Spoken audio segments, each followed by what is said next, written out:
2. Testing 1 2. Check 1 2.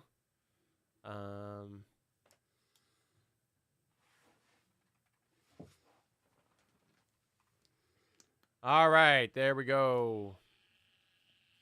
Check 1 2 3 4 5.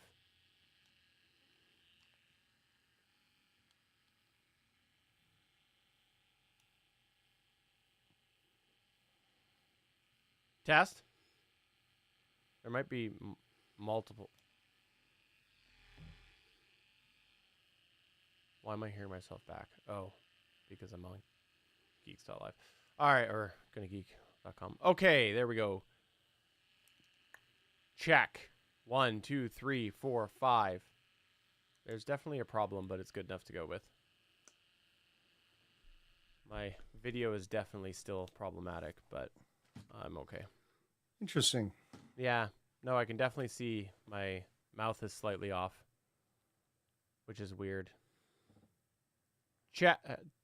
Testing 1 2 3 4 5.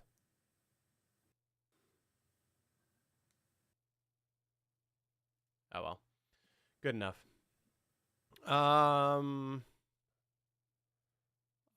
ready to hit record if you are.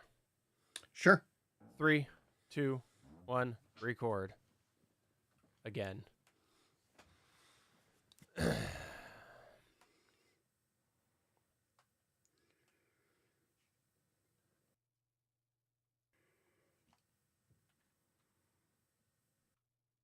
forgot to open the dock back up. Did you do a hard reboot of everything? I did. All right. I'm good to go. Video seems slightly wrong on my side, but that's a problem for later Steven to figure out.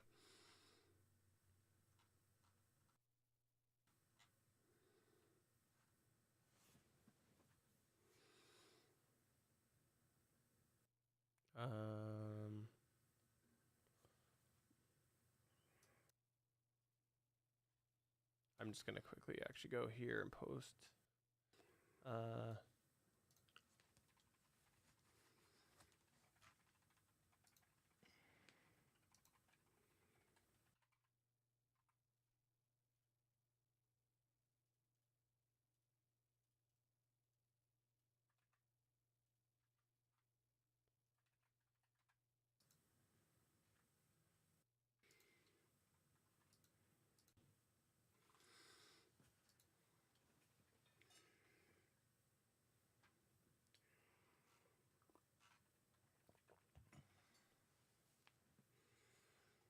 All right.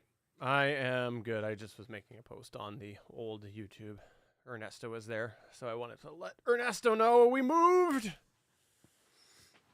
Okay. Moved. Okay, cool. Hi, everybody. If you're here, good morning. Good morning. Good afternoon. Good morning and Good afternoon. Or afternoon. We are live. Chat with us in live chat. Okay, cool.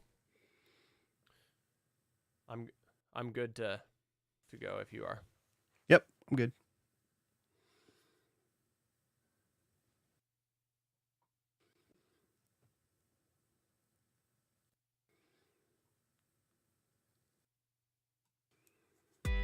Whoops.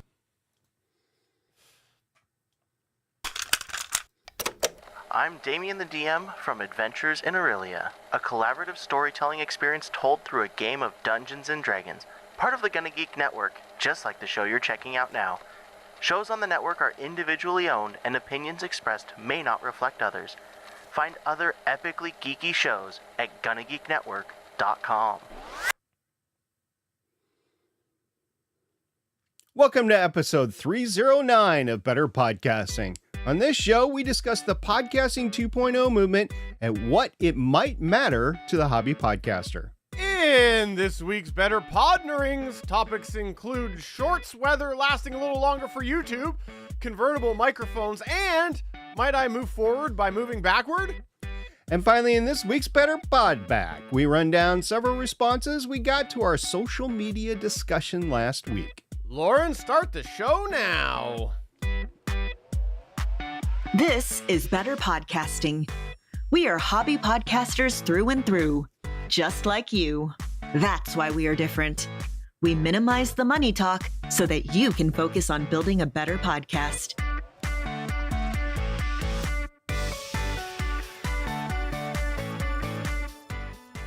Welcome to episode 309 of Better Podcasting. I am Steven, and I am happy to say SP is here this week. I am, and we have charged into November. It's almost the end of the year. Only a few more episodes of Better Podcasting left. Yes, it is. Today we are recording this on November 1st, 2024, which means Halloween has come and gone, and that means that it is time for me to don the Christmas apparel. I see. Is it Mariah Carey season yet? It's almost Mariah Carey season, which means that it's definitely Steven decorating his house season for sure. Okay, that just happens year round. I mean, there's no start, there's no stop. It just keeps going. It's a endless vortex. Well, if you didn't catch what SP was just saying a minute ago, we are only a few episodes left in the season because we will be taking what is now going to be our annual leave, meaning that we will be not recording a portion of November and some would say December. Annual incarceration. That as well. So get your Better Podcasting fixins in now. And come to our Discord at betterpodcasting.com/Discord because there's lots of awesome geeky people over there, including fellow podcasters. And you want to come chat over in the Gonna Geek Discord. And what you want to do is send us your How I Saved My Podcast stories. We are doing those again. We want to hear how you have saved what you have not been able to do right, and then you get to save it, or maybe it just all falls apart and you have to start all over from scratch. One of the two. Either way, we would love to hear from you, and you can email us at podcast@betterpodcasting.com.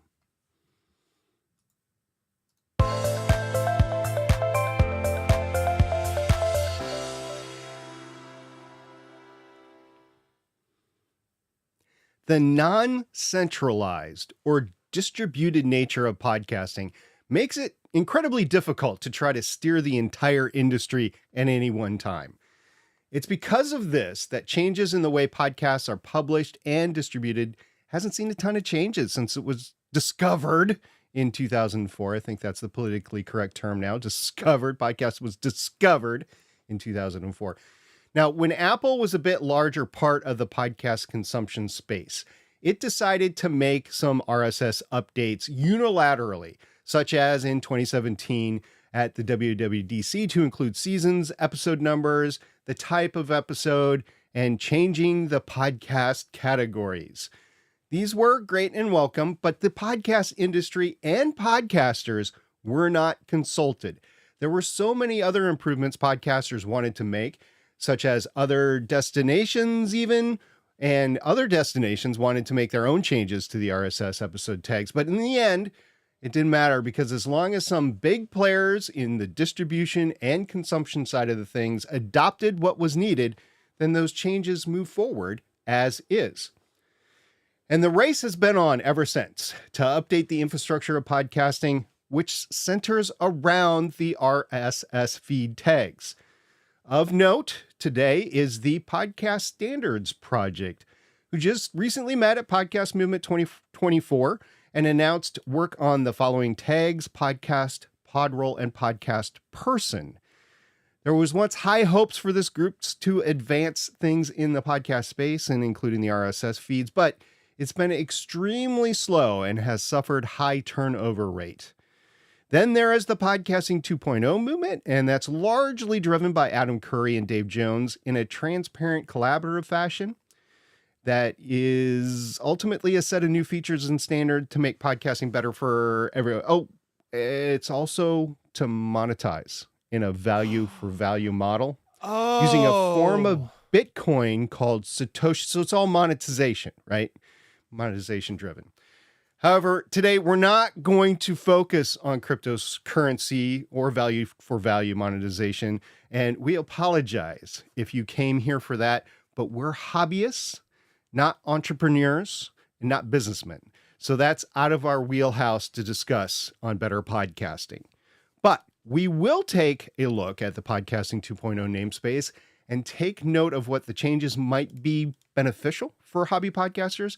What are some wins so far with the effort, and what might not be working so well with the effort, and why a good portion of this may or may not actually matter much to you as a hobby podcaster yet. You know, when you were saying there that we're not going to focus on the money part, it's almost like we're going to minimize the money talk. Yeah, and just talk about tips or tricks of actual, podcasting for the hobby podcaster. Absolutely. So, Stephen, what is Podcasting 2.0? I have an answer, but do you want to take a stab at it? Yeah, the answer that I would say is actually one I found on a website called podcasting2.org, and it says, quote, Podcasting 2.0 is a set of new features and standards that make podcasting better for everyone, end quote. Okay, I'll argue with that a little bit, but I digress. That clears it all up for everybody, right? It's a very, very specific, authentic, and in-depth description. I have a question. Okay. What does that mean? Yeah, exactly. What does it mean makes podcasting better? Anyways, we'll go through some of that today.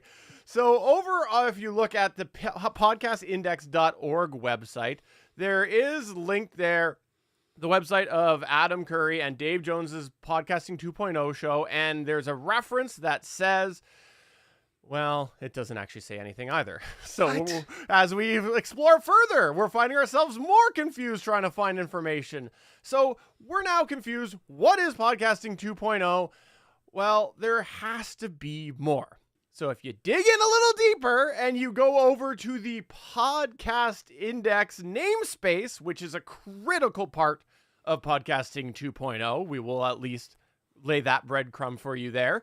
It says Podcasting 2.0 is a set of forward-looking ideas combined with the technology to realize them. It's a vision for what the podcast listener experience can and should be. There are 3 parts to Podcasting 2.0: the podcast namespace, web app friendliness, and value for value.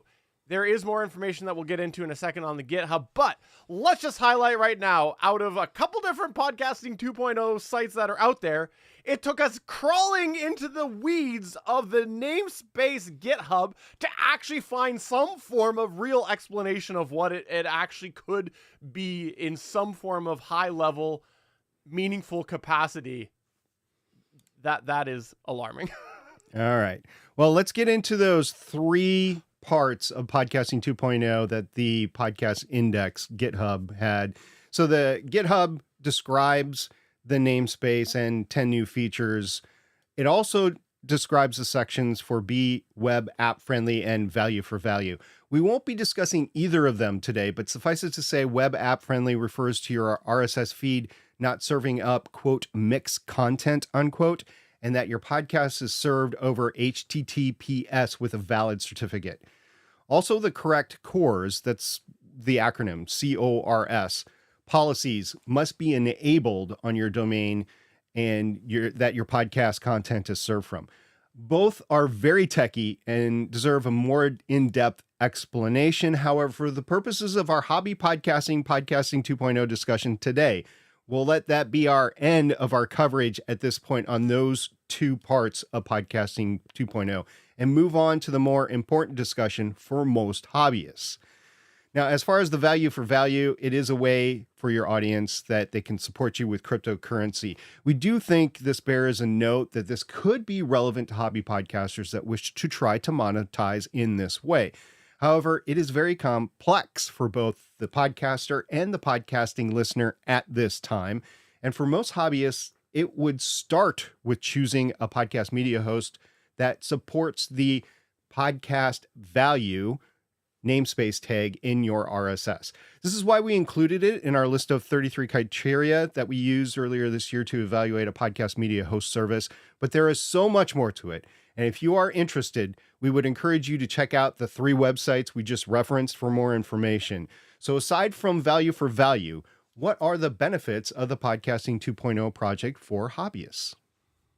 Well, the first benefit that we're going to talk about might be the biggest one, which is that podcasting 2.0 is how things seem to be trending for evolving the RSS tags that are in there, specifically including the namespace tags. Because if you get involved in podcasting 2.0 discussion, you will find there is quite a bit of debate right now on what tags to implement and what those tags actually do. But there has been success in getting some of these namespace tags adapted to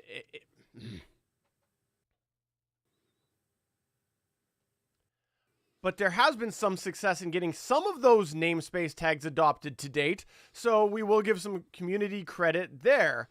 Essentially, these tags are going to be things that are going to end up enhancing your RSS feed, depending on the level, of course, on which tags are implemented and on what level. We'll come back to that in a little bit.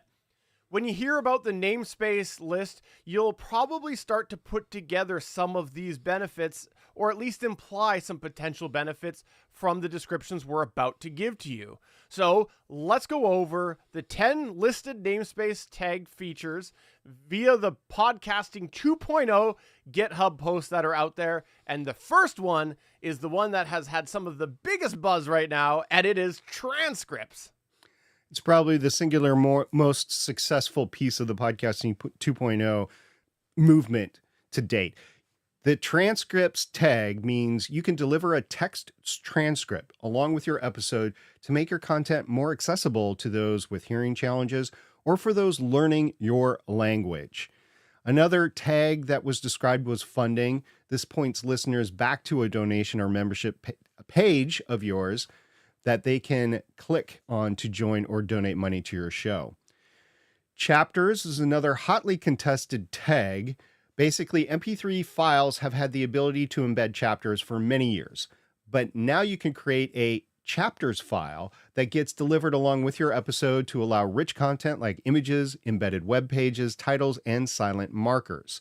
This chapters file lives on the web, so it can be changed later after publishing without uploading a new audio file or changing your episode.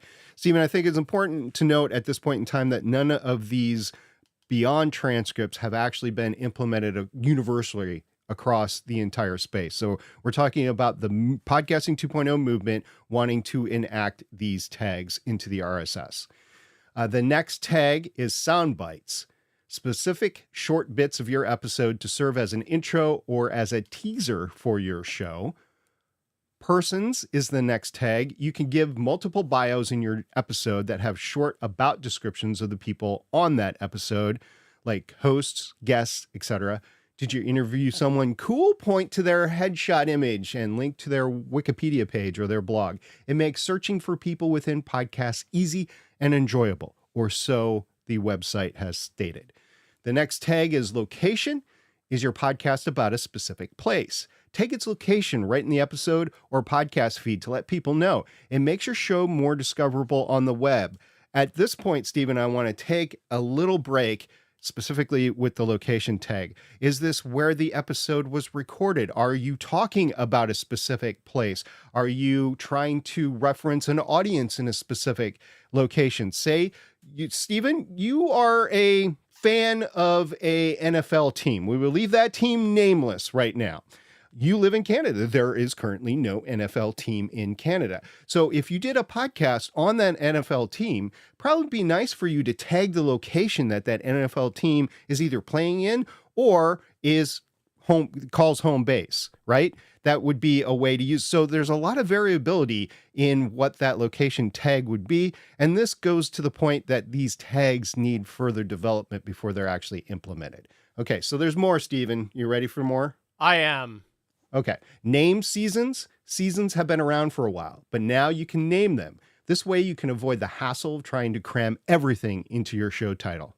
There was title stuffing or author tag stuffing a while back. So yeah, this was an attempt to get rid of that. Trailers is another tag. Trailers can exist as a separate audio video file outside of an actual episode. They can be tied to a specific season for promotional consistency.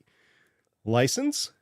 Want to protect your work from derivative use or other way around? You can assign a specific license to the content of the entire podcast or different licenses for each episode. You can use pre-existing open source licenses or write one yourself. And the last one we'll go in depth on is alternate enclosures. It's now possible to deliver alternative versions of your content in the same podcast feed. You can assign video versions of an audio podcast, or maybe a low or high bandwidth version of the main audio video file. Or perhaps you want to deliver a version of your content over another method like IPFS or WebTorrent. Wow, that's a lot deeper than I think most hobbyists would really want. Anyway, those are some in-depth explanations of main tags of the RSS feed that they would want to put into the namespace. But there's a list of others like locked, episode, GUID, value recipient, which is a subset of value, medium, images, live item, content link, social interact, block, TXT, which I assume is text, but I don't know what that means, remote item, pod roll, update frequency, pod ping, value, time split, chat, and publisher. These are all very techy and nerdy, but Podcasting 2.0 has been one of the biggest pushes to attempt to universally add features to your podcast since Apple's WWDC in 2017 or Spotify's editions that occurred about the same time. Both were only for their podcast directories and not a universal decision for the entire podcast space. There has been the creation of the aforementioned Podcast Standards Project as well, but nothing has come out of it since its inception in March of 2023. So the only game in town to move the podcasting RSS backbone along in recent years has been Podcasting 2.0. Now, getting ultra nerdy for a second, we just want to acknowledge that the namespace tags that we talked about are not technically synonymous with the Podcasting 2.0 movement.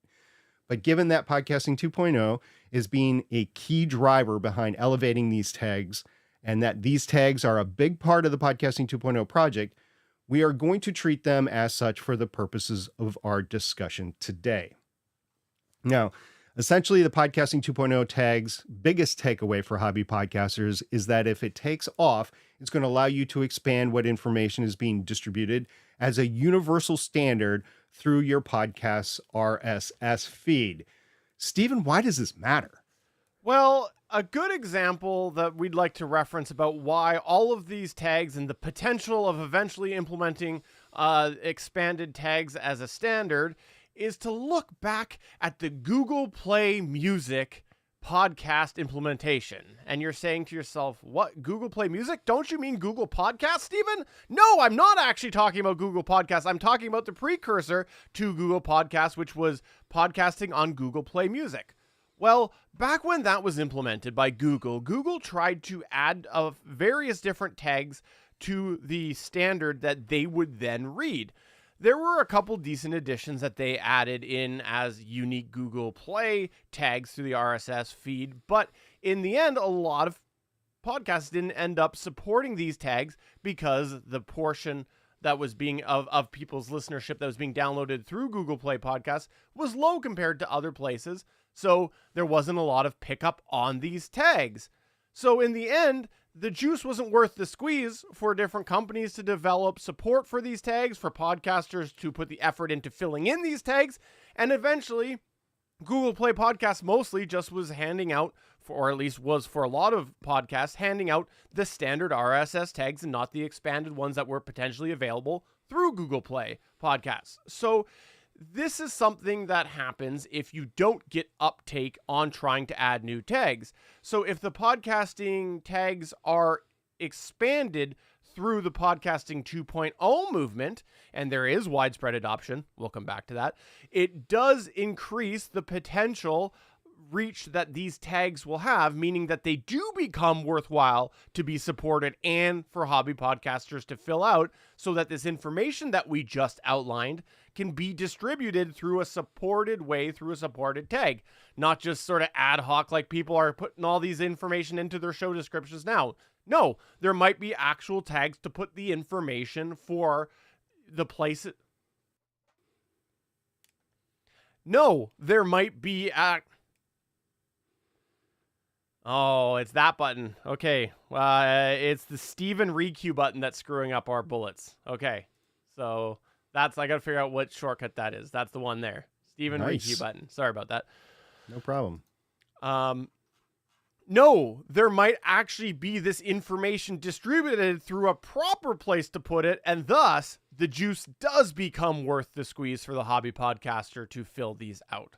So that's why the podcasting 2.0 movement is something that we're watching, as well as the adoption of the subsequent tags. What are some cons, though, SP? Yeah, there's bad that comes with the good. First of all, it's very complex. And what do I mean by that? You have to adopt all these new tags, which right now is not universally adopted. So you got to find a podcast media host provider that supports it.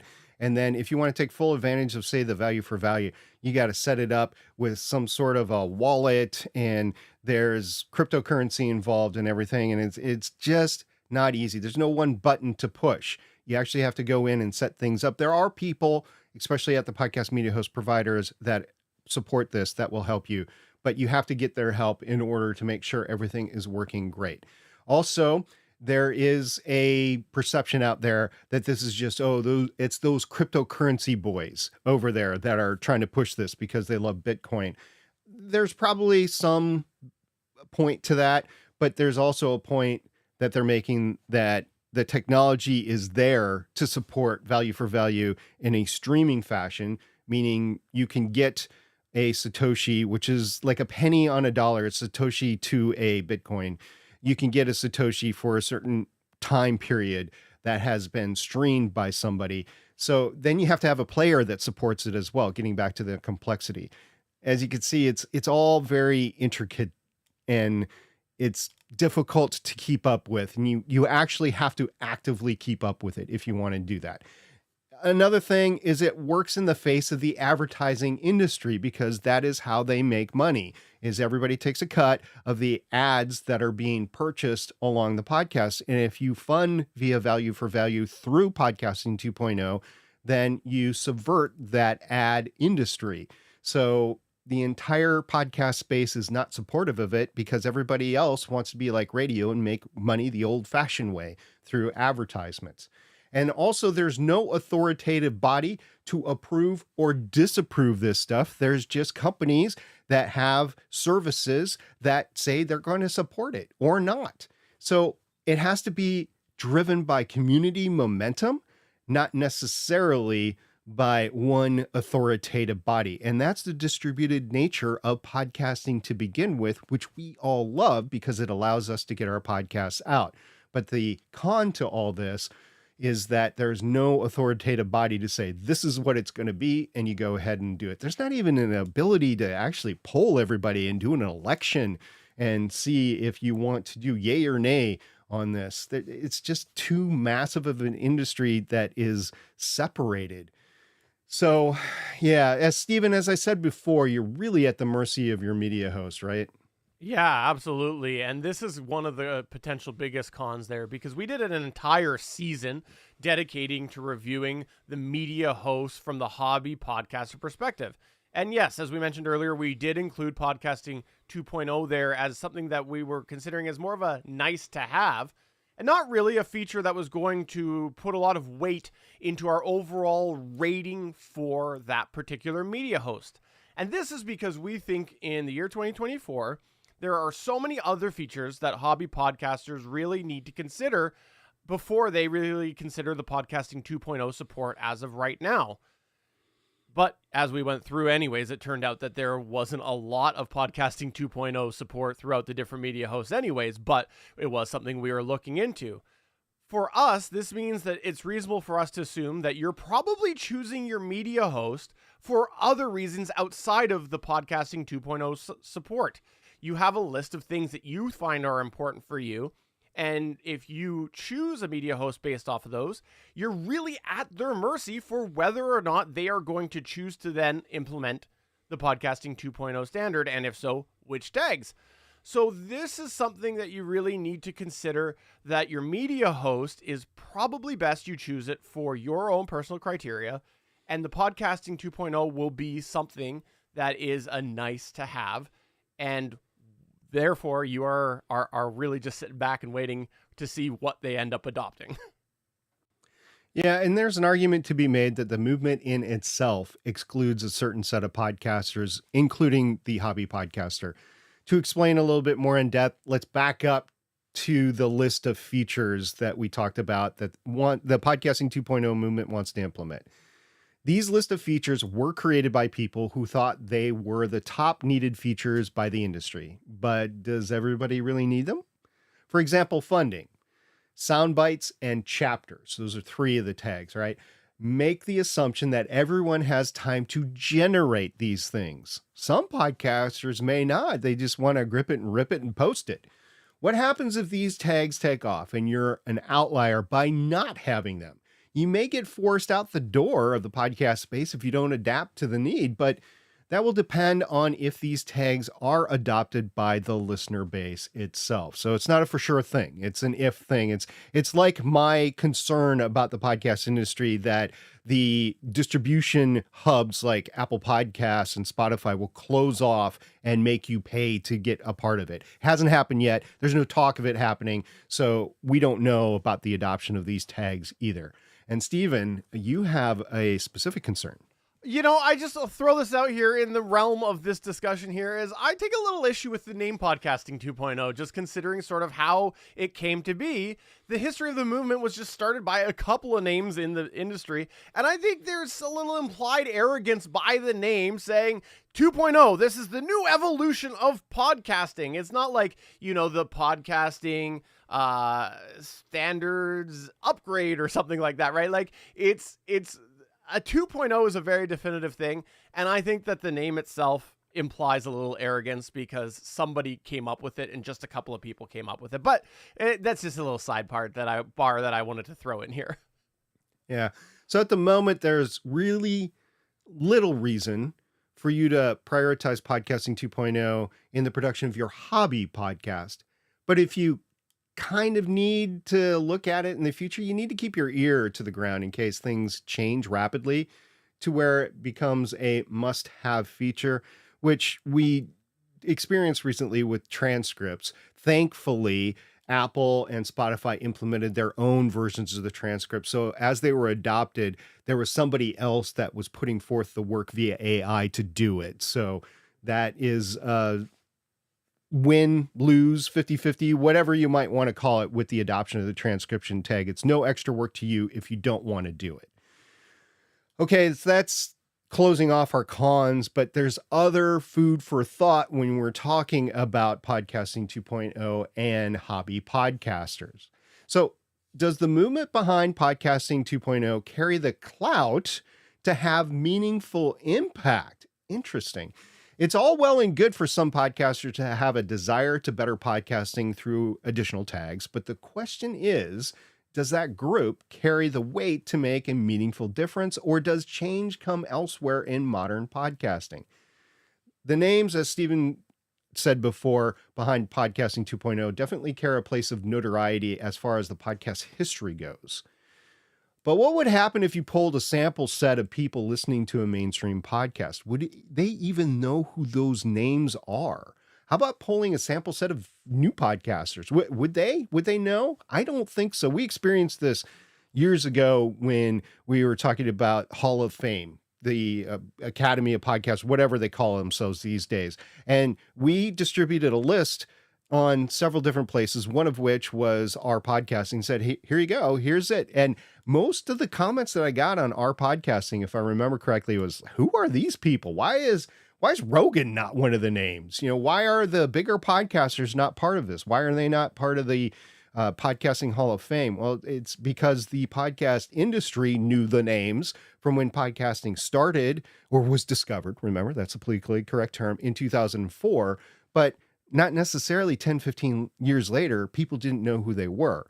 So it's a nice note of the history of podcasting, but it's not essentially the power behind current podcasting. And in fact, I'd probably say the power behind current podcasting is the advertising industry, because they're making those billions of dollars that you hear that are flowing through the podcasting industry. It's the advertisements. So yeah, that's, an issue, I guess, with this whole thing. The reality is that podcasting has changed a ton from the time that these people carried big relevance. And so their influence on the industry has diminished from it once was. There's still names that are noted by people in the industry, but not necessarily the podcast consumption crowd audience. So in the past, we've seen changes come from the Apples and Spotify's, and they would roll out new features. Is this trend going to continue, or will it fall to these types of platforms to make the movement? Or will the power shift back to the podcaster through movements like this, or as the industry continues to ebb and flow? Talking about both Podcasting 2.0 and the Podcast Standards Project and anything else that's like it. Another consideration that you might have about everything is that there's multiple layers of the onion that's needed to fall into place for Podcasting 2.0 to have a meaningful impact. Of course, you need those standard and features to be agreed upon. You need the RSS generation, such as from your media host, to find it worthwhile for their business to spend the time needed to adopt those features. Then you need the distribution platform to actively support these features, such as Apple Podcasts. Now, technically, this might not matter as much because if the end user is getting the RSS feed, they might be able to get the tags to their podcatcher, and if that podcatcher supports it, then they might get the information. But without proper support by the distribution platform, you could find some information is stripped, or they're just maybe less noticed because the information is not passed along to the directories where these podcasts are all listed. So if there's not full support in there, it reduces the impact of these tags. And then getting back to the podcatcher, the podcast consumption app, that also needs to support these. And then, of course, lastly, arguably, potentially, the most important one, the listener needs to actually care about these features. The listener needs to be able to say, okay, I like these features. I want to see these features, because if something's not being used, it's probably not going to gain momentum. That's just how life works. And then it just ends up in a pile of things that are there that nobody uses. So there's a lot of steps that need to come together to get Podcasting 2.0 to gain meaningful long-term momentum. It definitely might happen. It might not happen either. We're at the infancy, really, of this. Let me move off the dock. We're in the infancy of the movement, so we'll see what ends up happening. Consider this, though. Although we didn't talk about the money aspect today, in our opinion, it's pretty clear that some of the loudest voices currently behind it are doing it for the money aspect. Well, also consider this. The big money is trying to figure out how to best capitalize on podcasting. There's still that ebb and flow happening with how the money is working. This does include different areas like podcast directories, podcast apps, and media hosts. These are all people trying to get money, make money off of the podcast industry. So they have to consider, how does Podcasting 2.0 affect their bottom line? If Podcasting 2.0 puts their bottom line in jeopardy, there could be potentially motivation for them to actively work against implementing Podcasting 2.0, or at least the parts of that could impact them. And then the standard starts to break and it becomes fractured, potentially losing its momentum. So the bottom line, it's the multiple layers of the onion. As Stephen was saying, I'll give you a relevant example just in the industry of the past 10 years or so. As EVs became more viable and more commonplace, the big oil companies and automobile manufacturing companies in Detroit, they started to lobby against how Tesla and others were actually doing it. Did they have to sell vehicles directly, or could they go through dealerships? How could you maintain them? Where can you actually charge them? What kind of taxes need to be thrown on vehicles? And that was a whole thing that needed to be worked through, and I think is still in some sort of fight or negotiation between the companies themselves and politicians. Same thing is happening here, if that example speaks to you. So getting back to the techie area that we started, Podcasting 2.0 is inherently of a technical nature. Think about this. The movement is basically an attempt to add more features to podcasts through additional RSS tags. But your podcast in itself is dependent on a bunch of podcast tags and features that already exist. When you think about managing your podcast, how much do you think about the technical layer under the hood? There's very few of you out there that are listening to this that actually roll your own RSS feed. So we'll recognize a bunch of our audience is inclined of this nature, yes, but think about the general podcast production public. How much are they going to be thinking about this? Or do they just fill out the fields on a web page to post their episode? As such, if you're going to spend any time thinking about Podcasting 2.0, you may want to think more about the features itself rather than the dirt under the hood. Is there a feature that stands out to you? If so, take a look. Is there a way to achieve the essence of that through the existing methods while you wait to see how Podcasting 2.0 shakes out?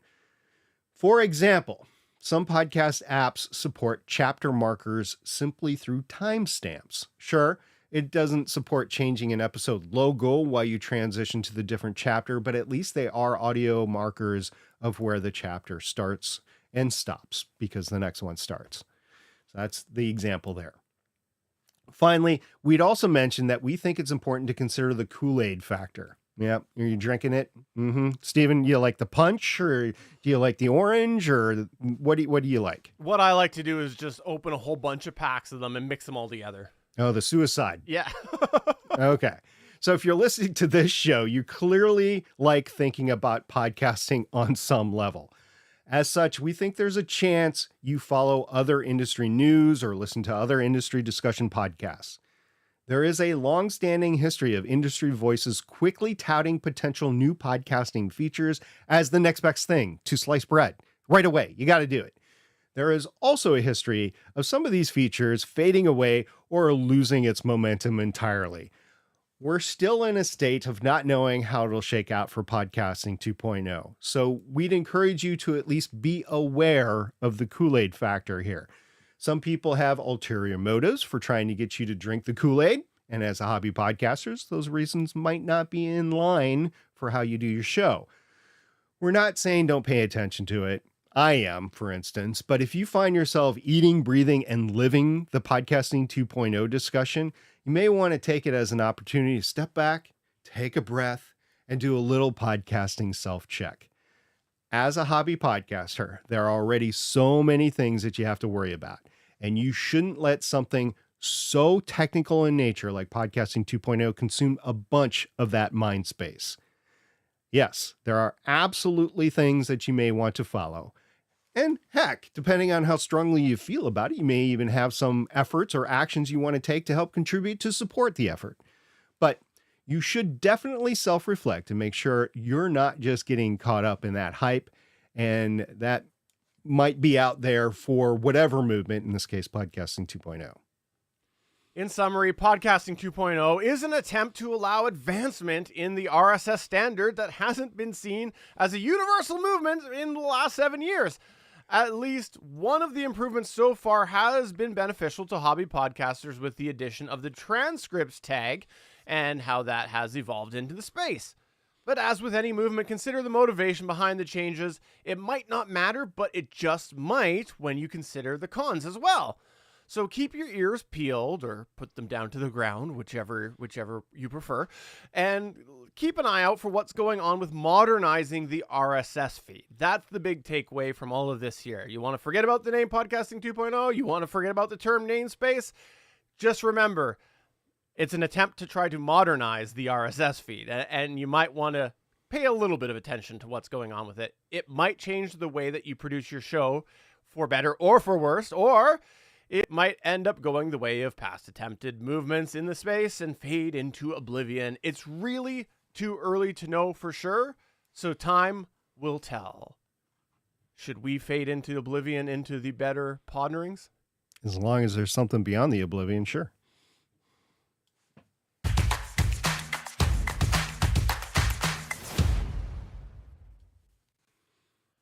Okay, SB, you found some interesting news here. I know you said you were super excited when you came across this news. You actually, I think, called me up at work, and you said, Steven, you gotta stop what you're doing, quit your job right now. I am so excited to talk about some new Sennheiser microphones. Oh, yeah. The Sennheiser microphones, yeah, the convertible microphones. I want a convertible someday. You know, I want to buy that car that I can drive around in the summer with the top down, and then in the winter I can put the top up, and then I don't have to worry about the cold ripping through my ears because I grew up in Minnesota. My ears have frostbite. So yeah, but convertible microphones don't exactly work the same way. And Sennheiser came out, and since we recorded last, I believe, they announced new portable wireless microphones that are designed to be affordable and a flexible all-in-one solution for content creators and videographers. You see these all the time. You've already seen these. You've seen the DJI versions of these. You've seen the, what's the other brand? Rode. Rode has them too. So there's little blocks and they have a microphone on top. You often see some sort of huge microphone cover or a dead cat on top of them to abbreviate the win. A lot of YouTubers use them. You've seen these. Well, this is Sennheiser's version.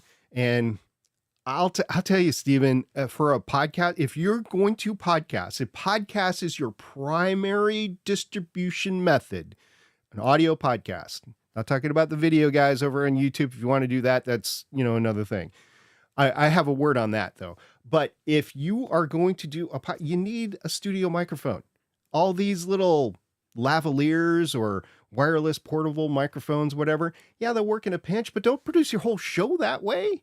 It's not, I get how everybody wants to do it. It's probably easy, connects to your phone and all that, but it's not the same. You need a good microphone. So there's really two things that I wanted to comment about these. First, one thing that I thought was interesting was how they were marketing this, because you do have the clip-on microphones. The set that I believe they're selling, I think, comes with 2 microphones and a charging bar. And I believe it's the receiver is a charging bar. It's all in one. Well, they're marketing it as being able to actually clip the microphone onto the charging bar and use it actually as a handheld microphone. So, I could see how that might have a different appeal to people in the field. That's kind of some of the promo photos they put out there, how they're using it. But I will say that I'm not 100% sure that it looks the most comfortable to hold. It's a rectangular block. It looks like it's a little wider than your average handheld microphone, and I have a feeling that it might get a little uncomfortable. Have you seen the videos, the commercials, the guys actually hand holding a Shure SM7B? Have you seen those? No, I have not. Yeah, they're actually hand holding a Shure SM7B. Cool. Yeah, like, okay, all right. And they're like holding it from the connection, right? They're holding it like, oh no, like just with their fingers or whatever. I'm like, geez. Yeah, not designed. Use the thing that's designed for the application at hand. I will also say that I've seen some YouTube videos that are groups kind of like what I do on Legends of S.H.I.E.L.D. They watch an episode and they comment on it, and they do it in a panel. They're all sitting there at a table or a desk or whatever. And some of them have pretty good microphones. Most of them, however, are echoey as crap. I'm like, oh, I'm glad this is on YouTube, because if I was listening to this in my earbuds, it would drive me nuts. Or if I was listening to it in the car, it would drive me nuts.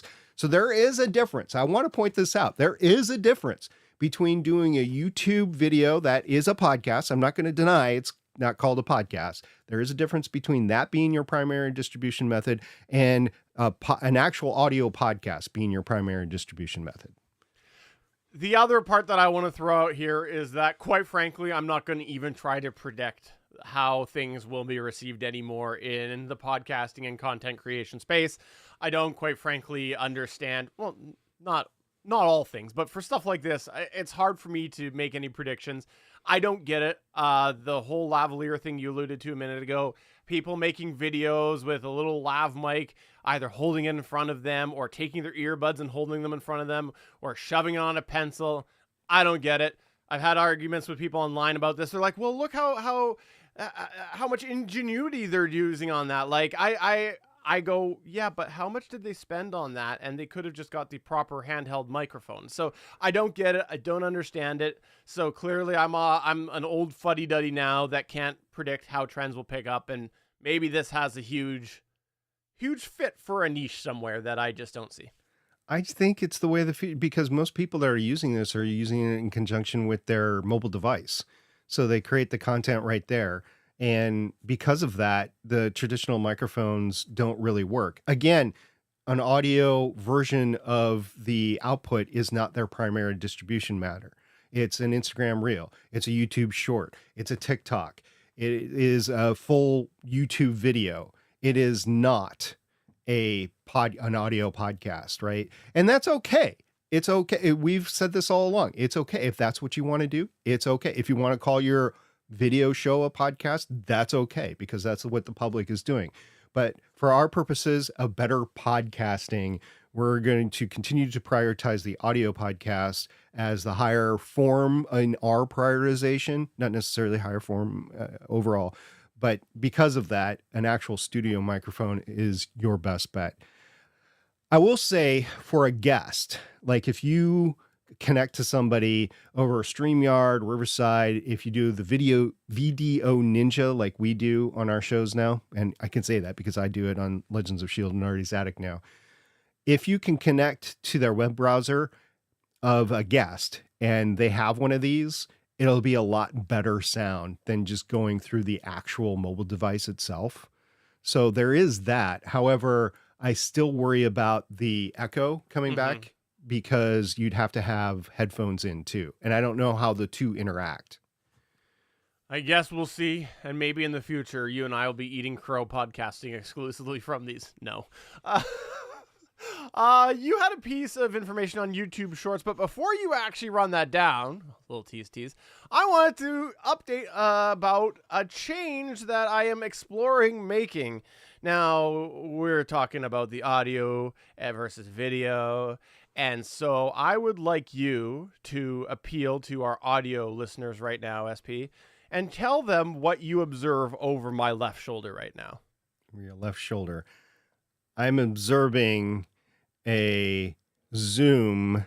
Is that the L12? It is the L12, yes. Okay. I have the Zoom L12 dug back out. I dug it out this week, and here's the reason why.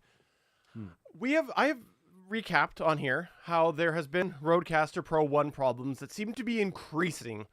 Wow, that's disgusting. I got to edit that out.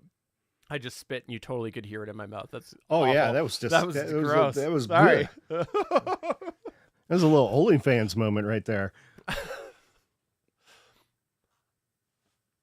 I have recapped how I'm having Rodecaster Pro 1 problems recently, and they seem to be increasing. This is something that we've had a couple recording sessions that have been a little wacky because of them. Just this past week, I was working at home, streaming some music, and all of a sudden, I hear this high-pitched noise start coming out of my Rodecaster Pro 1, and I had to shut the thing off, turn it back on to actually get it to function. Now, I'm not saying that it's definitely degrading. It could just be, was there a USB issue? I don't know. But in any case, there has been an increase in problems that I've been experiencing with the Rodecaster Pro 1. And usually I would say to myself, Steven, I think it's time for you to continue to be lazy selling gear and hope someone buys something randomly and try to buy yourself a new replacement. But there's nothing on the market I'm interested in right now. I'm really not. The only thing I was interested in ended up being not supported well and a wide open security vulnerability. So I at the moment am not finding anything that I'm interested in to replace the Rodecaster Pro 1. So I'm in this period of going, I think it's time that you try to tide yourself over. What is going to be the best experience to do that? And it might just be continuing to put up with the issues that are randomly coming up with the Rodecaster Pro 1. That might be the solution. But I wanted to explore the idea of the Zoom L12, reusing it, getting that back and going again. And the reason why I stopped using the Zoom L12 was a couple of reasons. Number one, obviously, the Rodecaster Pro 1 is a lot more powerful piece of equipment, but the big thing that I found annoying was if I hit the mute button on the Zoom L12, it doesn't actually mute it for the recording itself, like what's actually on the track for recording. The recording on the track is pre-mute. And I believe that's the same with the audio interface mode. So if you're bringing it into the computer, I think that's also the same thing. The mute is really for the live sound. But there's been changes. Number one, I have the OBS multi-track, which has proven that on my local recording, the local recording on the OBS track is basically as good, assuming that I get the levels dialed in, it is as good as on the recorder, more or less. It's close. There's probably a negligible difference technically, but it's pretty good, and it's an isolated track for me. But secondly, on the heels of what we just were talking about the last couple weeks, the chapter markers, the way that I can timestamp that easily, I was thinking to myself, maybe instead what I do is I bring the audio in and I essentially use the Stream Deck as my mute. So I would push a button on my Stream Deck to mute the audio track for myself into OBS, which in turn would actually take care of the mute on the OBS multitrack should I choose to use that, as well as mute me to the external. But I could also tie it to stamp the thing saying Steven muted or mute edit or whatever. So if I ever had to pull the actual raw track from the L12, I would have indicators very clearly of where I just need to go splice myself up to remove those sections that I was supposed to be muted. So I'm experimenting. I'm not sure I'm going to go this way, but the Rodecaster Pro 1 problems that I've been encountering have been so much so that I just decided, you know what? The L12 is the next best thing that I might be able to use. The Mixcast 4 had some problems with the way that the audio was coming in, some hard locks and things like that. And I believe that is ASIO driver related. And the L12 apparently has been okay with the ASIO drivers. So I'm thinking maybe I give that a shot. And I do want to say, just my initial experimenting right now, all I've done is hooked up just an SM58 just to do a little bit of experimenting with it. And I will say that just playing a little bit with the ASIO drivers for the L12, which is not something I really had done before, it's very clear to me how much better it is supported with the ASIO drivers than the Rodecaster Pro 1. And I forget who it was. One of our listeners has constantly commented that they wished that the Rodecaster Pro 1 had improved ASIO drivers for the Rodecaster Pro 1. I totally understand now why they were saying that. It's an apples to orange comparison on how ASIO is ASIO is handled between the Rodecaster Pro 1 and the L12. So a little experimenting happening with me. We'll see what ends up happening. Maybe faithful L12 will call me home. I'm pretty sure, I don't know for certain, but I'm pretty sure it was Jason or Alirun on the Discord server. He runs Smoking and Drinking in Space. I'm pretty sure he was the one who was talking about the ASIO drivers, but I could be mistaken as well. And for those of you out there that are interested in the gear parts of our podcast, we often say, make sure you budget for gear refresh every 3 to 7 years, or 5 to 7 years, right? Is generally the talk about gear. And the Rodecaster original, the Rodecaster Pro OG, or 1, as you might want to call it, first debuted in November of 2018. And that's when your Rodecaster was purchased. So you've had it now for about 6 years, give or take a little bit. So that's in that window of what we have always recommended, that it would be time to refresh your gear. So just keep that in mind for budgeting. If you buy a Rodecaster Pro 2 now, or a Rodecaster Video, or a Rodecaster Duo, think, hey, great, I'm set for a very long time. Maybe. But from our standpoint, we would want to refresh every 5 to 7 years, probably completely in your studio. I think your main computer, I think you should be thinking at least about a refresh every 3 years or so. That's extreme, but when it comes to podcasting, especially if you're doing video and streaming, you're going to need relatively new equipment. So that's just an aside with this Rodecaster Pro 1 issues that you're having, Steven. Now, that said, I can't remember when that Zoom L12 was purchased. I know you haven't used it as your prime for a long time, but it hasn't been, it's probably been longer than that by a couple of years. You probably had that longer, right? Yeah, and I'm not so concerned about the wear just because, yeah, it sat for a long time, because for a while I was using the L8. But I will say that the faders itself is they do feel like they're a little old. They probably, I don't know if you grease them or what. I don't know. I don't even on the know. L12 or on the the, Rodecaster? sorry, on the L12. Like Okay. they're noticeably less smooth than I remembered them.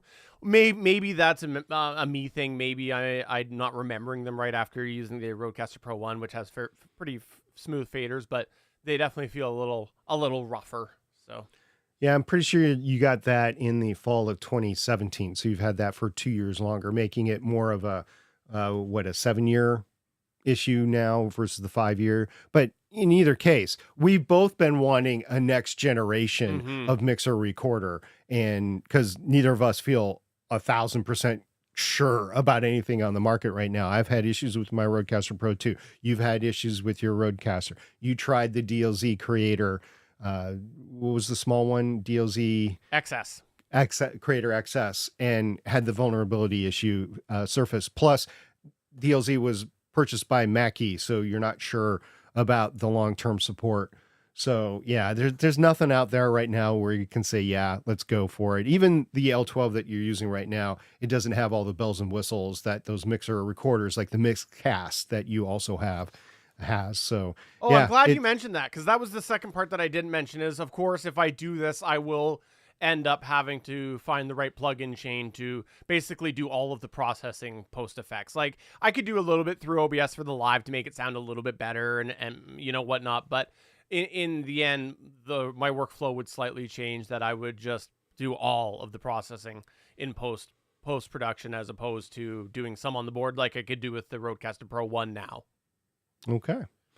Well, also, we're going to move on to the next news point, which is YouTube Shorts. I don't think we've mentioned it before. It's been out there for about a month, where YouTube said we're going to expand the YouTube Shorts for 1 minute to 3 minutes, which personally I think is probably a good idea, but I'm concerned about the longevity long term with the Shorts being 3 minutes, because I think they're going to run into the same monetization issues as they ran into the Shorts at 1 minute, where YouTube creators are very hesitant to throw YouTube Shorts out there because although they garner audience, they don't get paid for them nearly as much as an actual YouTube video. So, but 3 minutes is better than 1 minute from a marketing perspective or promotional perspective. I remember getting some Shorts out of some Artie's Attic episodes in the past year, and they were just like a minute 1 second or a minute 10 seconds. And for those of you out there like, oh, you can shorten them up, yeah, those were the shortened up versions. Like I needed the entire 61 to 65 seconds, and I couldn't put them on YouTube Shorts. So I'm like, okay, fine. Now I can go back and redo all those on the Artie's Attic YouTube channel. I can actually put all those shorts out there, because every single short that I've done, or promotable or shareable as I call it, is under 3 minutes for sure. So I could take advantage of that. But for the most part, Stephen, I think, more is better, but I still worry about the retention rate on your listeners as well as monetization. So it's not a panacea. There are still concerns. This is good to see, because I've been observing on TikTok, at least, a bit of a trend, and I don't know, this might be one of those trends you have to wait and see. There is a new way people are, or at least it seems new to me, people are putting their videos out. Basically, you're seeing the hook twice. They're starting with the hook out of context. Instantly, bam, the hook is there. And then it goes to the clip, and then you see the hook in the actual clip. So if I could see that potentially going, because we've talked about how, or continuing on, because we've talked about how people are just wanting content. They're wanting information short and fast now compared to years ago, and people's attention spans are lower. And that plays right into that, is like, stop the scroll, right? That, because people's attention is bad. And so if that trend does continue on, you need to have a little more time to incorporate that quick hook. Like there's no lead into the hook. The hook is the start. And so you have to be able to have a little longer video for that. So I don't know if that's the exact reason why they're expanding it, but I'm just saying if that trend continues, you need that additional time. Yeah, I realize how they're doing it, and I'm just too old. I'm not, I don't know if I'd be able to start a show today, because it's just not how I like to listen. So I produce my shows how I like to listen to the shows, and that's not necessarily how I like to listen to it. I like a funny cold opening or a cold opening that tells me what's going on. The hook, as you say, but it's not like the mega hook. It's not like the Instagram or influencer. This is the 10 things you got to know. And it's like shocking and everything. It's like, well, everything's shocking. It's like cable news.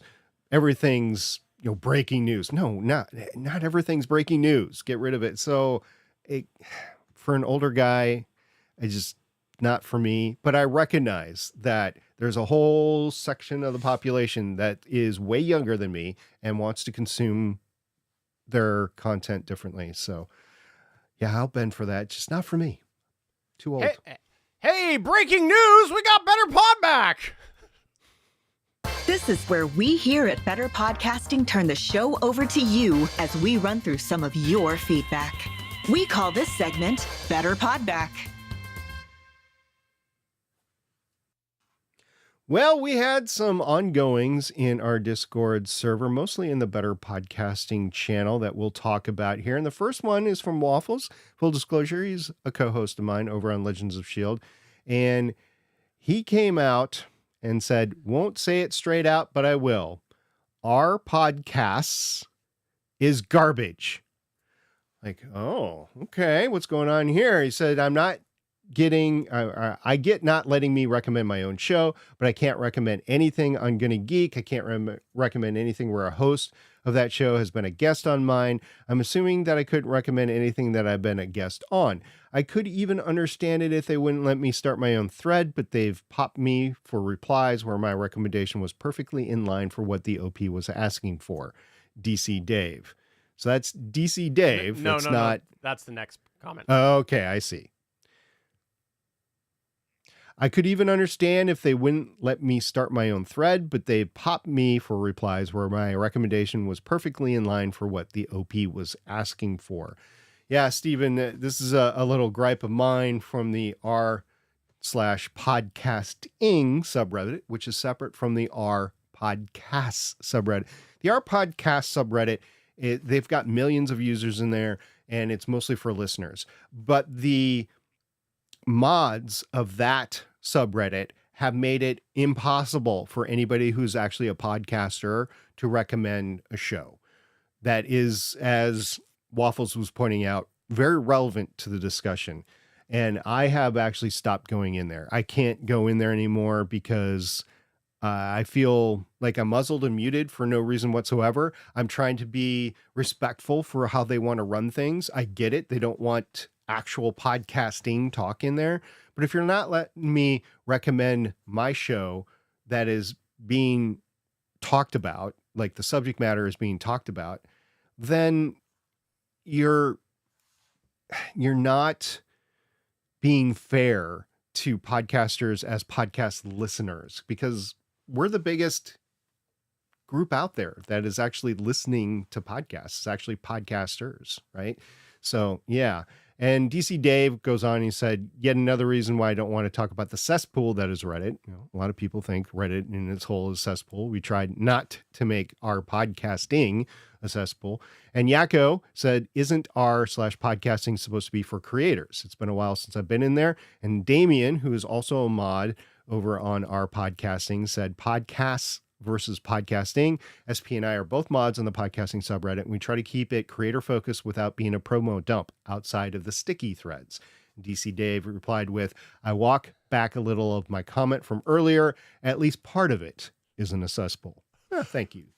Now, one of the reasons I wanted to throw this in here to discuss this whole thread about it is because it's on the heels of the social media talk, right? The social media we talked last week, we talked a bit about Reddit, and I thought this was a great example on how, depending on the platform you're in, you might have people who have an opinion about it based off of past experiences that they have had with that platform. In this case, DC Dave has probably seen a lot of the truth that is Reddit, that it is a cesspool. There is a lot of stuff in Reddit there, but there's carve out. Like, there's carve outs here and there for things that might be up your alley. that could be like your other social media platform you choose. Maybe there is a certain type of post out there, or it leans a certain way that has made the general public think these are the type of posts that I'm going to see on there. And if your podcast doesn't fit in there, it might be hard for you to get some traction. So I just thought it was a great conversation back and forth that kind of reflected what we talked about last week about the audience that is on social media platforms can vary and can have a different impression made to people in general. So I liked it. Yeah, moving on, since we're talking about social media, let's talk about TikTok. And Damien said, by the way, Stephen, for personal purposes, changing a TikTok link to VX TikTok makes it easier to share. Adds things like preview viewing in apps like Discord, and I believe obfuscates, wow, I am not going to try to say that word again, the built-in tracking TikTok does.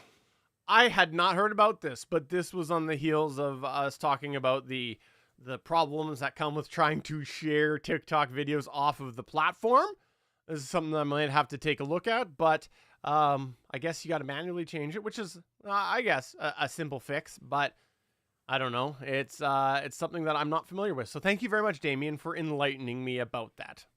Another thing that we were talking about was separate social media accounts. We talked about all this before, by the way, but it was great having the conversation in the Discord. Damien said, I gave up using a separate account for me and the show when I decided to move to Threads as my main social media. It allows me to talk to other users on the platform as just myself, the person. And when we do stuff for the show, I just share parts of one of the multiple hobbies that Damien the DM shares on social media.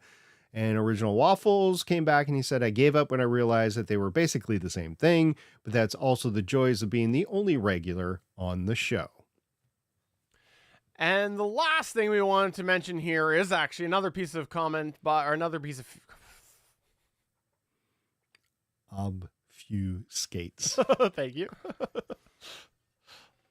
I'm not going to edit it in because I'll probably forget. Don't worry about it. Go ahead. No, Aliron is just in the chat and he's saying he's trying to help me with the pronunciation. Thank you very much, Jason. But yeah, I'm not going to redo that one. Sorry. Okay, let me here. I go back here. And the last piece of feedback we wanted to mention is on the heels of another comment that Waffles posted. And why we wanted to call it out here is because you, listener or viewer, have the opportunity to name Waffles' baby. And by baby, I mean his new computer. Because Waffles says, opening this up to the Better Podcasting community, what should I name my new computer? Come on over to the Discord at betterpodcasting.com/Discord and make your suggestion there. My suggestion was Waffle Stack. That was my suggestion. That's a good one. That's a good one. All my computers and network names are sci-fi ship based. Nice. In my house. So that is my line. But since Waffles really enjoys Spider-Gwen, I would recommend that the audience start recommending Spider-Gwen sort of stuff to him. But I do like the Waffle Stack. Go over to betterpodcasting.com/Discord and let Waffles know your suggestion. I'm sure there will be some creativity there to be had. But indeed. That's going to take us to the end of this show. Before we wrap up, I will remind you we are a part of the Gonna Geek Network. There's a bunch of amazing geeky podcasts over there. You should check that out at gonnageek.com. And the Discord is full of amazing geeky people. Check that out as well. And if you are counting down the time until we are on our season hiatus, well, that hurts our feelings a little bit, but that's okay. Just be aware that we're closing in on the end of the season. So get your comments in now so that we can make sure that we mention them with some relevance as opposed to waiting like nearly 2 months before we comment about them again. Yeah. And I'm going to throw this out. I'm going to need some help for the next episode because I'm going to need some help on the next episode because the next episode topic here on Better Podcasting is all about podcasting websites. And we all know that I prefer to not have one. And Stephen is the expert there. So if you want to hear from me, you need to give me some inputs on what you think is important on podcast websites. Make them look not like garbage. But that's how I know how to code them. I'm thinking of a certain media host, but we're going to leave it at that. So, Yeah, okay. that 4 episode number. Well, that's the outro. Whoa. So, for episode 309 of Better Podcasting, I'm Steven saying, recording this on a Friday morning. Not sure we've ever done that before. And MSP saying it's Friday afternoon here. Time zones. Y'all have a great week. Talk to you later. Bye. Bye.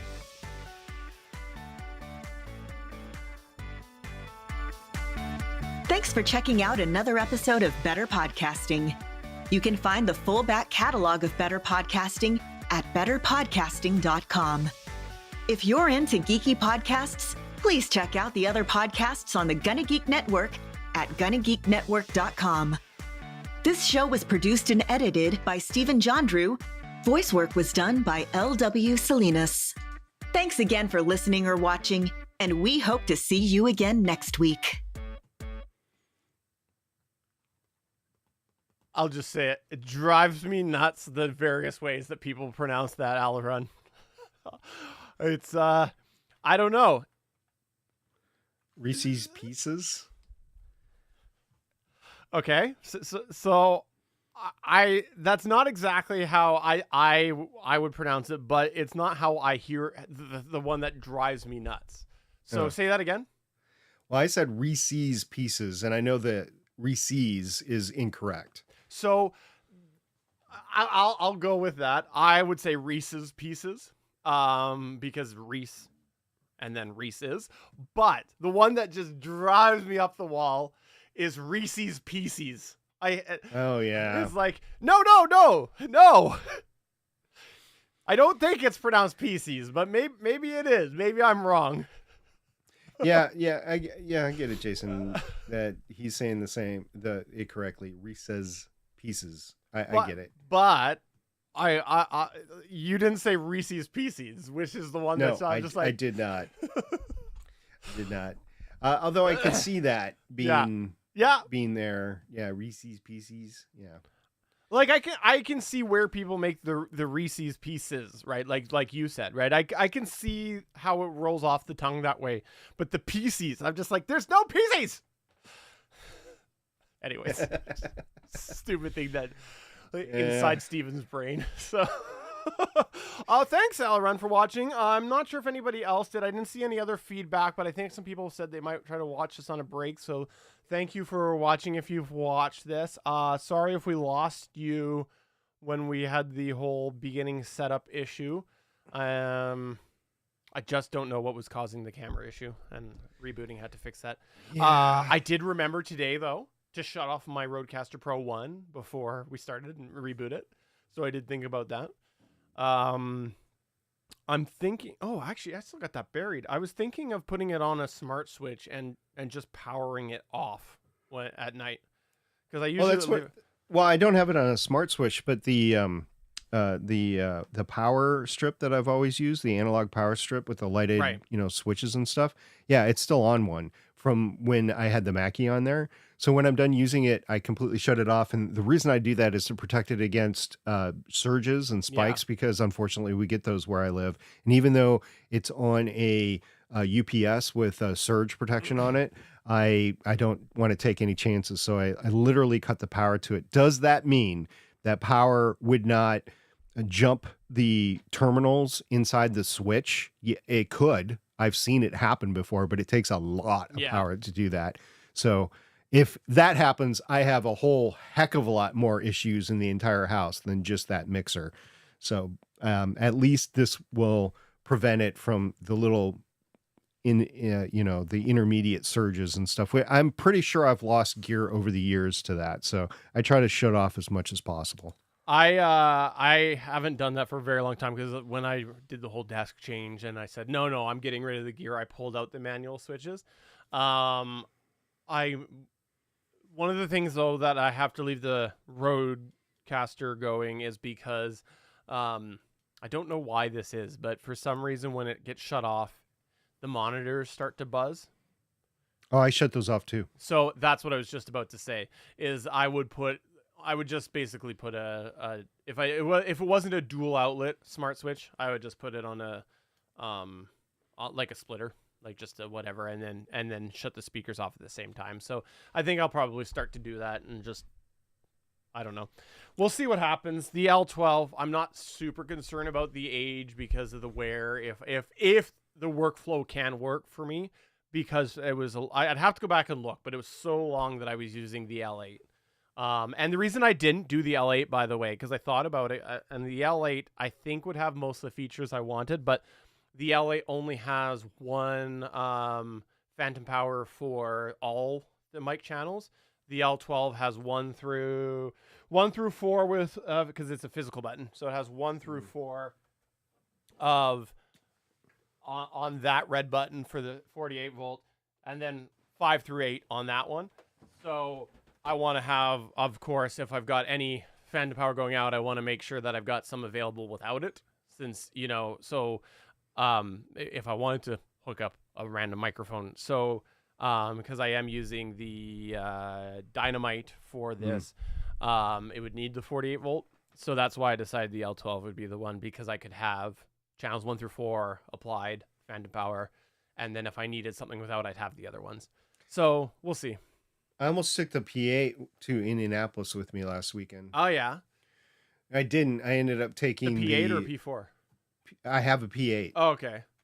I've never, it's still in the box. I have never taken it out. It was actually donated to me as a backup because it was Bandrew. He sent it to me and he said, look, I've never used this before, and I know you're having problems with the Rodecaster Pro 2. Here's your backup, or here is something that you could use for a backup. I still need to unbox it and mess around for it a little bit. I did take the P4 with me, but there was enough people that if we streamed, I would need something bigger. And I thought about taking the H8, but that doesn't have streaming capability. Yeah. So I was going to take the P8, and I just didn't because I ran out of time packing, and I was picking up Sean from the airport at a certain time, and I was literally buttoning everything up like at the time that I needed to go, because I ended up having guests over the night before, which ate into my final packing time. So fortunately, we did not podcast at all. We screwed around with some gear just a little bit to show each other stuff, but we didn't record anything or stream anything. So it wouldn't have mattered, but I do have that P8, and thinking about that, I would need a carrying case for it if I was going to take it somewhere. I know I can get a backup for the Rodecaster Pro 2, but I don't trust the Rodecaster Pro 2 enough to take it on the road with me. Yeah. Because I don't want to mess it up. The P8 I think is pretty robust, and I could take that anywhere. I thought about the P8 for my purposes, but it only has 2 in, 2 out, which means Yep. that for the reason that I'm looking to use it, I can't. But as you were talking, it occurred to me, the big P8 issue I had originally was the lack of noise, lack of noise gate. That's why I hooked it up and disconnected as quick as I could. Yeah. That was before considering all the other variables, right? And then since then, I realized the lack of multi-channel would affect this OBS flow. But it makes me wonder, since again, we're talking about, biding my time here. I wonder if there is, with the outputs, there could be a patented Steven rinky-dink complexity passing out a single channel into an audio interface that could maybe allow me to multi-track in. I'm thinking, so this is my thought that I'm just thinking right now is like, if the L8, so the oh, it's your chair. Okay. I'm home by sorry. No, I'm home by myself, and I thought it was a door. I'm like, who's in my house? But anyways, no, I thought it was the door opening. But if I could take the input into the P8, if it has the noise gate thing, not a problem, because the L12 is not going to give me the noise gate. So that is an equal variable. If the mute function works in the board, then is there a way through one of the outputs that I could separate that to go into my audio interface so I can continue doing the way that I do OBS now?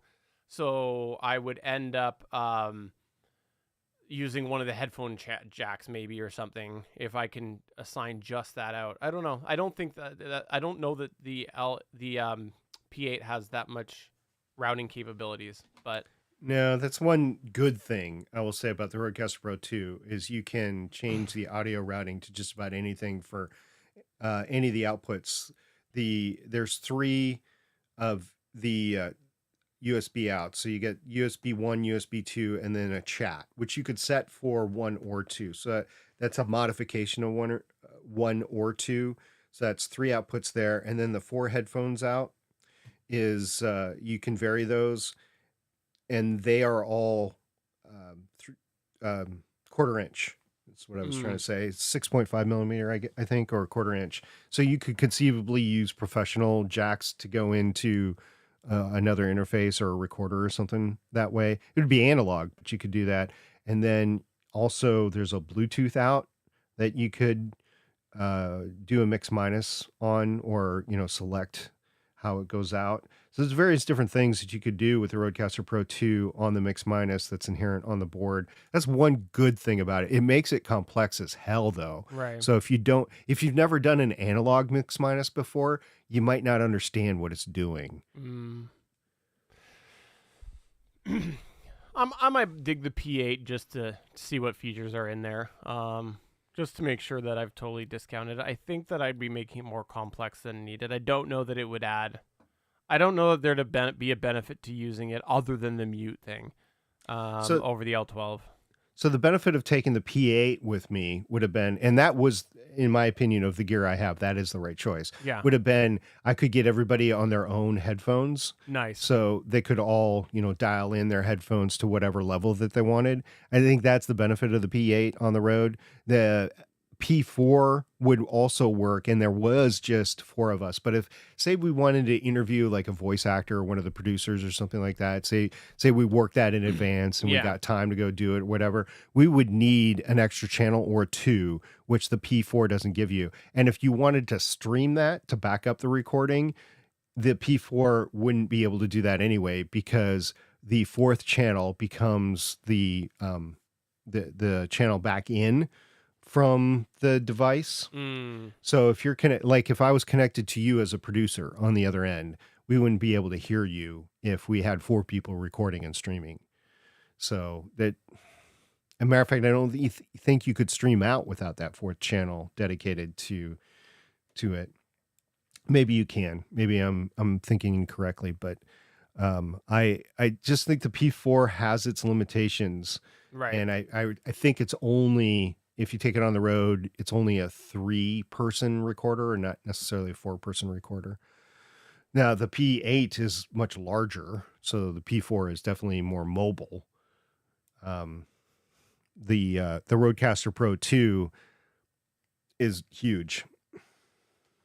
So, Well, I don't know. it kind of, kind of in limbo here.